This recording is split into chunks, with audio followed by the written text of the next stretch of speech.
Daemonweaver staggered, the battlefield around her becoming a distant blur as something far greater took place within her mind, within her very soul. Lothenia's screams of rage and desperation reverberated inside her, not the seductive whispers she had once known, but something more feral, raw, and unhinged. The goddess of the abyss had always been patient, always careful, always weaving her influence like a delicate spider's web. But now Daemonweaver was tearing that web apart. A violent shockwave of black energy erupted from her form, sending cracks rippling through the very fabric of reality as she plunged into the void itself, the place where Lothenia's power dwelled, where the Dark Queen lurked, waiting to be reborn. She sank into darkness, falling through endless black, but unlike before, she was not afraid. This time she brought war with her. The void shuddered as Daemonweaver's presence ignited within it a blazing storm of defiance against the abyss. Lothenia loomed before her, no longer the whispering seductress, but a monstrous shape of writhing shadow and endless hunger.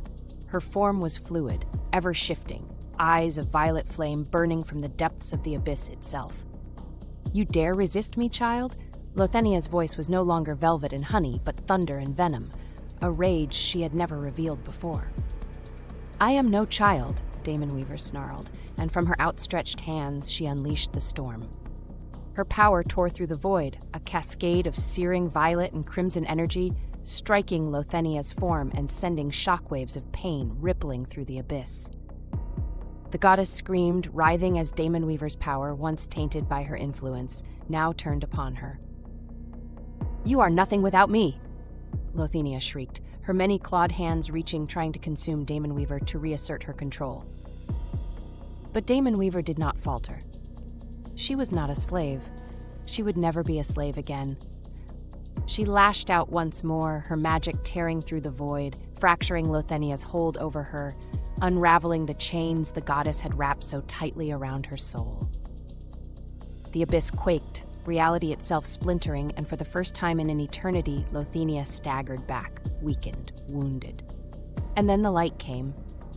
A blinding golden radiance tore through the abyss, and for the first time, Lothenia shrieked in fear. A luminous storm of celestial power ripped apart the void, banishing the shadows, searing away the foul essence of the Dark Queen's dominion. And then they appeared. The gods, Amara, goddess of light and mercy, and Set, god of judgment and war, stepped into the abyss, their radiant forms banishing the darkness, their mere presence a force of cosmic might. Amara was light incarnate, her form wrapped in flowing silken robes of purest white, embroidered with gold and silver. Her eyes were the dawn, her hair a river of light, shifting between gold and platinum, as if woven from the very essence of the sun itself. A serene, sorrowful power radiated from her, the weight of 1,000 years of love and loss reflected in her divine gaze. Set was a towering titan of war, clad in ebon armor that burned with smoldering runes of divine power. His sword, a blade of judgment, pulsed with crimson fury, and his eyes, twin stars of celestial wrath, locked upon Lothenia with an expression of utter condemnation. "Your time is over, Shadow Queen." Set's voice was thunder made flesh, shaking the very bones of existence. "You will return to the abyss," Amara declared, her voice both gentle and unyielding, a force of pure, unwavering will. Lothenia screeched in defiance, but she was weak now, wounded by Daemonweaver's defiance. The gods lifted their hands, their power rising in a storm of divine judgment, and Lothenia shrieked as chains of celestial fire wrapped around her, dragging her deeper into her prison. No. I was so close. Daemonweaver watched as the goddess who had once ensnared her, who had once whispered lies of love and devotion, was forced back into the abyss, her screams of rage echoing into the void. And then silence. The void shattered, and the battlefield returned.